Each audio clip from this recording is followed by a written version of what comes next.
ربی ہے جو شخص توفیق سے محروم ہے اس شخص کو چاہیے کہ وہ سورہ شمس کو زیادہ سے زیادہ پڑھے، اس کی توفیق میں اضافہ ہو جائے گا، جو جہاں بھی جائے گا نفع مند ہوگا، اس کا حافظہ زیادہ ہوگا اور وہ لوگوں میں ہر دل عزیز ہوگا اور اس کے مراتب میں اضافہ ہوگا۔ حضرت امام جعفر صادق علیہ السلام سے روایت ہے کہ جس کا رزق کم ہو اور توفیق میسر نہ ہو اور اکثر وہ خسارے میں جا رہا ہو تو ایسے شخص کو ہمیشہ سورہ شمس کی تلاوت کرنا چاہیے، اس کی توفیقات میں اضافہ ہوگا اور جو شخص اس سورہ کو لکھ کر دھو لے اس کا پانی پیے تو دھڑکن سے محفوظ رہے گا۔ کتاب ثواب الاعمال میں ہے، حضرت امام جعفر صادق علیہ السلام نے فرمایا جو شخص سورہ شمس، اللیل، الضحیٰ، علم نشرح کو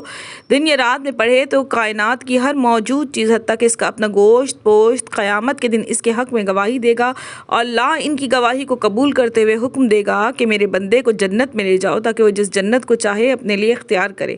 رسول اکرم صلی اللہ علیہ وسلم نے فرمایا جو شخص سورہ شمس کو پڑھے گا گویا اس نے تمام چیزوں کی تعداد میں ان پر سورج چاند طلوع کرتے ہیں صدقہ دیا۔